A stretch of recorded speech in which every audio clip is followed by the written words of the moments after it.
ദൈവനാമത്തിന് മഹത്വമുണ്ടാകട്ടെ. ബൈബിളിൽ 66 പുസ്തകങ്ങളുണ്ട്.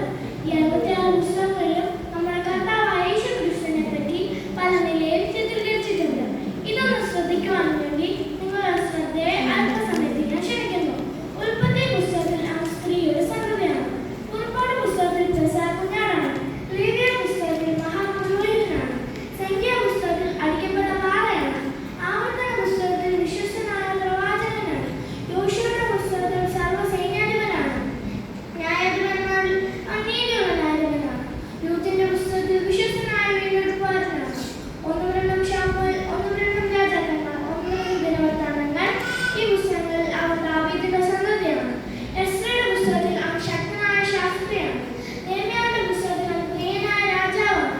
എസ്തേറിന്റെ പുസ്തകത്തിൽ അവൻ ദൈവത്തിന്റെയും മനുഷ്യന്റെ ഇടയിലുള്ള മധ്യസ്ഥനാണ്. ഇയ്യോബിന്റെ